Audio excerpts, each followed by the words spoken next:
happening, gang? It's your boy Retro back again with another reaction video. Yeah. Today we got another huge update. I know you guys could probably already tell it is going down. Just by that title alone, we've got CNN host Scott Jennings following in the footsteps of Tucker Carlson, like what we've seen on Fox News in this newest update, as he's going absolutely scorched to earth, exposing the truth about Donald Trump's second assassination attempt. I'm excited to get into this, see exactly what Scott Jennings has got to tell. So we're gonna get straight into it. Make sure you guys hit that like button, hit that subscribe button. Before we even get into it, you guys hit that like button and also hit that subscribe button for your boy. Without further ado, let's jump straight into it, guys. Scott Jennings, this tweet coming straight from the source. Let's check it out, guys. But the rhetoric is on both sides. It's coming from the right, it's coming from the left. The rhetoric, they have tried to kill this man twice, okay? He got shot in the ear, and this guy was sitting up shop outside of a golf course to try to kill him this weekend. And I know after something like this happens, it's very fashionable to, talk about rhetoric on both sides. Donald Trump is the target, okay? He's the current target, and it's happening, and it's happened again.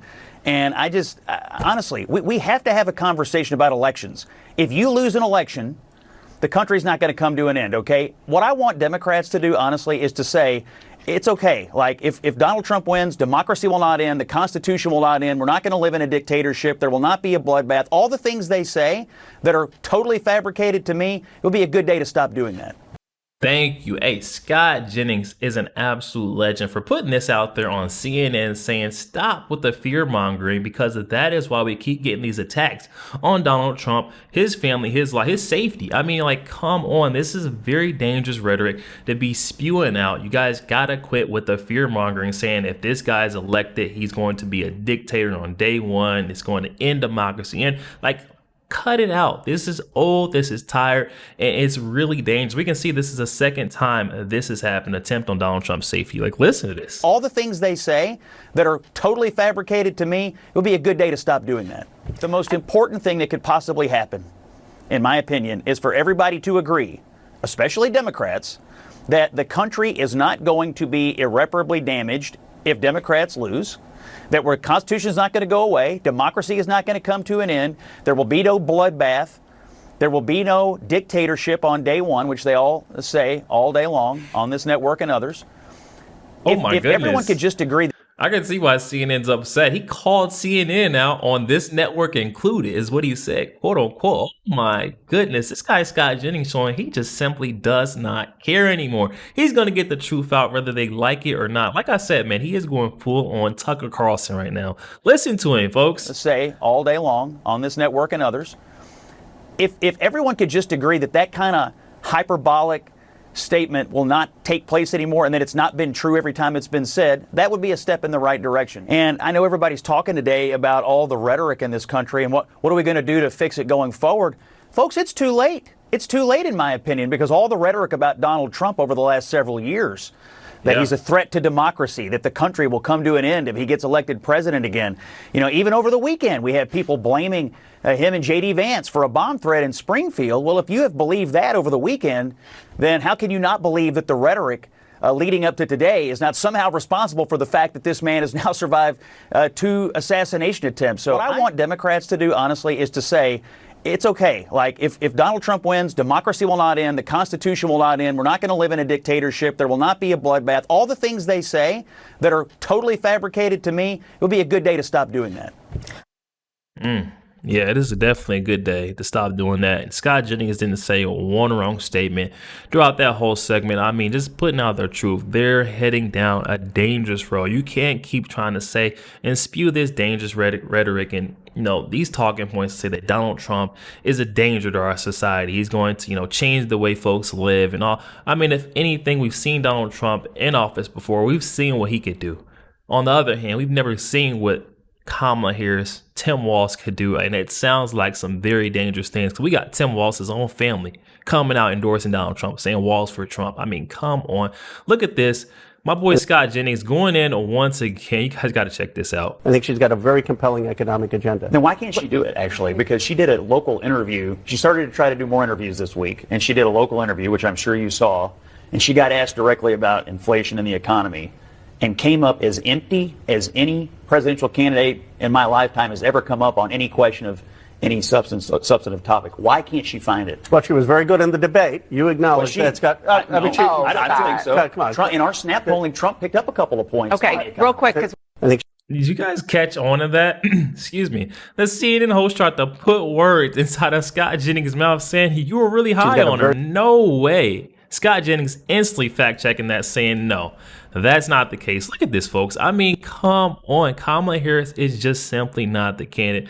Scott Jennings is on the wrong network. I'm surprised to see him on CNN with the way he is just so a thorn in their side to every single point. They try to get him to go along with it and just agree. He just won't do it. Listen to him. Well, she was very good in the debate. You acknowledge that, Scott. I don't think so. Come on. Trump, in our He said, I don't think so. She wasn't terrible in the debate, guys. Kamala Harris is terrible as a candidate. I mean, listen to the way she speaks about what she can do for the people. Listen to this, guys. This is just the other day in Pennsylvania. I am feeling very good about Pennsylvania because there are a lot of people in Pennsylvania who...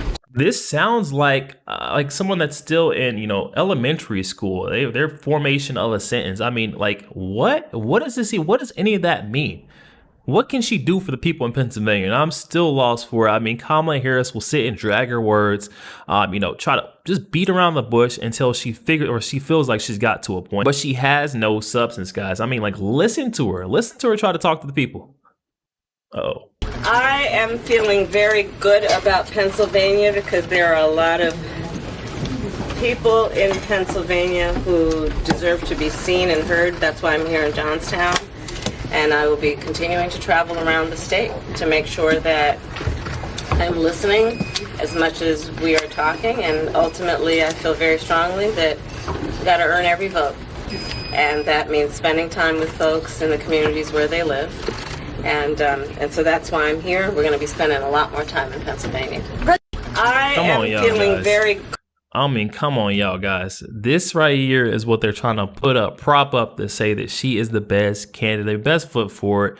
And that's why we got so many folks just ditching her, ditching Kamala Harris. You see Donald Trump's numbers are solid. They're staying up there.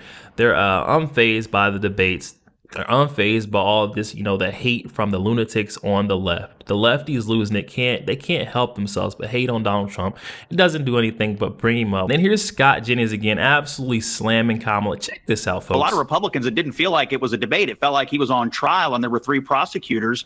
And I promise you that no matter who moderated another debate, the pressure would be on those moderators from the mainstream media to be harder on Trump than they even were over at ABC.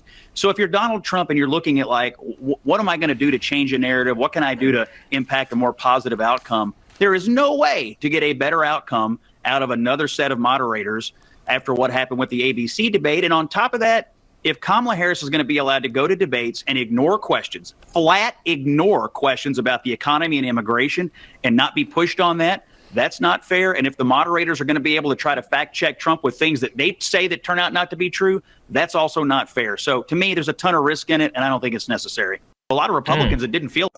Hey, Donald Trump already said once, he is not. What happens when a prize winning fighter goes out there, loses their first fight?